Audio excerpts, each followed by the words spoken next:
Ahora sí, saludo a Pedro Higuera, presidente de la Comisión Fiscal de CONCAMIN. ¿Qué tal, Pedro? ¿Cómo estás? Muy buena tarde. Muy buena tarde, Elena. Un gusto saludarte. Pedro, cuéntanos, la ley de ingresos se aprobó, como decíamos, sin cambios al crudo ni al dólar. ¿Cómo puede impactar esto? Claro, bueno, pues estaremos atentos en cuanto a estas variables que se estiman en el presupuesto. Como ya sabemos, la ley de ingresos se aprueba con un superávit primario, que eso es bueno, del 1%, ese superávit primario es una buena señal. ¿Y esto a qué nos lleva? El que se establezca un superávit del 1%, pues nos lleva a que se mantenga el nivel de endeudamiento. El saldo histórico de requerimientos financieros pues va a ser muy similar al que vamos a terminar en este año, y eso implica que no tengamos un crecimiento de endeudamiento. Lo importante aquí será que, bueno, pues ahora en el ejercicio del gasto público, pues se puedan mantener equilibradas esas metas de gasto. Pero hay otros temas también que tienen implicaciones fiscales que bien vale la pena analizar, Elena. ¿Cuáles serían estos temas que son importantes analizar en Mira, esta ley de hay ingresos? temas que nos preocupan. Sí, claro que sí, Elena. Hay temas que nos preocupan al sector privado, de manera particular la eliminación de la compensación universal. Eliminar la compensación universal, te platico un poquito del antecedente. Cuando un contribuyente tiene un saldo a favor de un impuesto, pensemos un impuesto sobre la renta, y quiere compensarlo contra otro impuesto a cargo que tenga el contribuyente, un impuesto al valor agregado, por ejemplo, ya no se podría a partir del 2019, de acuerdo a cómo se está aprobando la ley de ingresos en la Cámara de Diputados, como quedó aprobada la ley de ingresos en la Cámara de Diputados, y esto implicaría que los contribuyentes, las empresas, las personas físicas en general, pues no podrían compensar esos saldos a favor contra esos saldos a cargos y hacer una recuperación inmediata. Y la única vía que se le deja al contribuyente para recuperar esos saldos a favor es mediante la solicitud de devolución en su caso.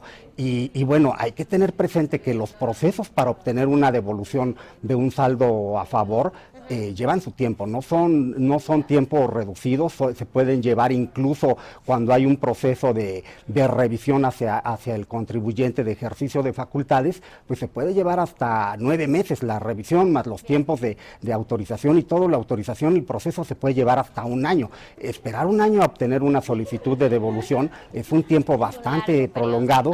¿Que a qué lleva a los contribuyentes? Lleva a los contribuyentes a que tengan que solicitar financiamientos a la banca, por ejemplo, para poder seguir teniendo un capital de trabajo adecuado. Y nosotros creemos que esos financiamientos pues deberían de tener un mejor uso en inversión productiva, por ejemplo, pero no para tener que financiar temas de capital de trabajo porque las evoluciones se estén retrasando. Ese es un tema que inquieta, afecta a varios sectores, al sector exportador, por ejemplo, Elena, al exportador, ya sea minería, ya sea manufacturas, alimentos, por ejemplo, también les tienen afectaciones alimentos. El sector primario también tiene afectaciones en ese sentido. Creemos que es un punto que ahora que vaya esta iniciativa a la Cámara de Senadores, ojalá en el Senado hacemos un llamado a los senadores que se pueda hacer una reflexión al respecto sobre este tema en particular de la eliminación de la compensación universal.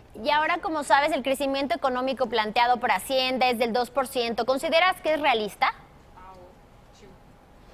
Bueno, se plantea un crecimiento del 2%, efectivamente, vamos a ver cómo cerramos este año, pero yo creo que aquí, ahorita que esta pregunta que haces es importante, Elena, ¿será realista este crecimiento del 2%? Yo creo que aquí lo importante es que como gobierno, como sector privado, todos tenemos que hacer lo necesario para alcanzar una meta de crecimiento que fuera incluso más allá del 2%, pero si tenemos medidas que no ayudan a fomentar la inversión o que incluso no alientan un buen desarrollo empresarial, pues bueno, eso lo dificulta. Yo creo que se tiene que hacer medidas que fortalezcan la inversión para garantizar que con suficiente inversión podamos tener crecimiento. Y no se trata de tener crecimiento solo por crecer, sino también como una manera de generar empleos suficientes. Por ejemplo, también quisiera señalar, Elena, hay un estímulo que se viene manejando desde el año del 2015,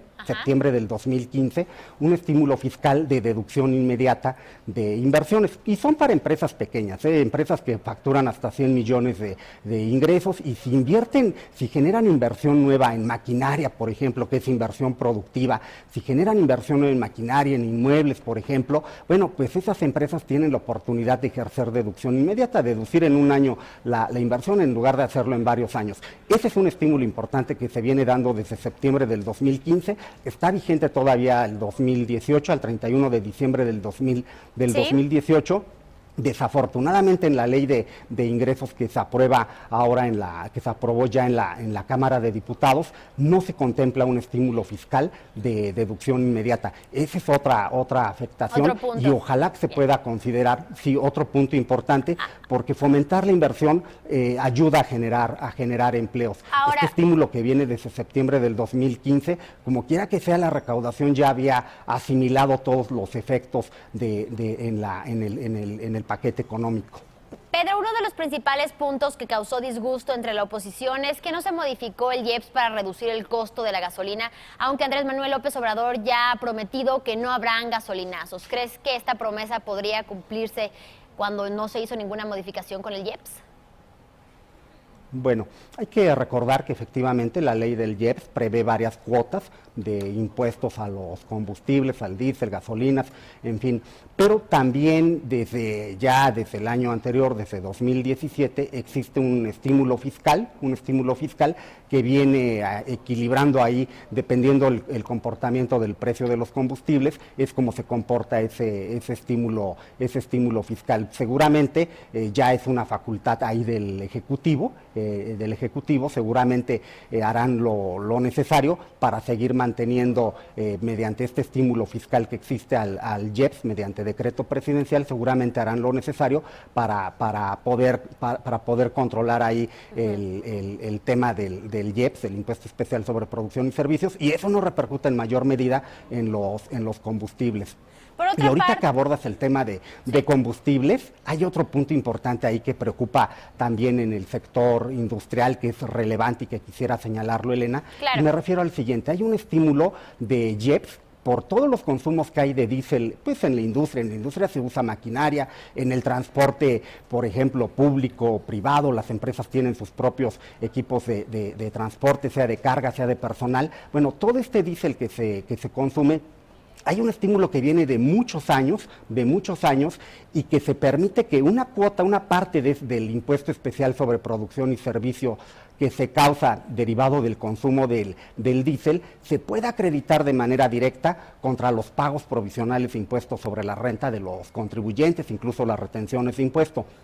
¿Qué es lo que prevé la iniciativa, la Ley de Ingresos para el 2019? La iniciativa dice, ya no se va a poder aplicar ese estímulo contra pagos provisionales y únicamente se va a poder aplicar contra el impuesto del ejercicio. Pero hacer una medida de esa naturaleza, ¿qué efecto va a tener? Bueno, pues el efecto que va a tener es que va a eliminar el subsidio como tal, el estímulo como tal. ¿Por qué? Porque si los contribuyentes tienen que hacer el pago del impuesto en pagos provisionales y no van a poder aplicar el estímulo en los pagos provisionales, cuando llegue la declaración del ejercicio prácticamente no va a haber contra qué aplicar el estímulo, el impuesto va a estar totalmente pagado y no habrá contra qué aplicar el estímulo. Creemos que ese es otro factor que nos preocupa como sector privado, que no se permita la aplicación del estímulo, hacerlo bajo ese mecanismo de no permitir su acreditamiento desde el pago mensual provisional del impuesto sobre la renta, implica dejar sin efectos el estímulo fiscal del IEPS.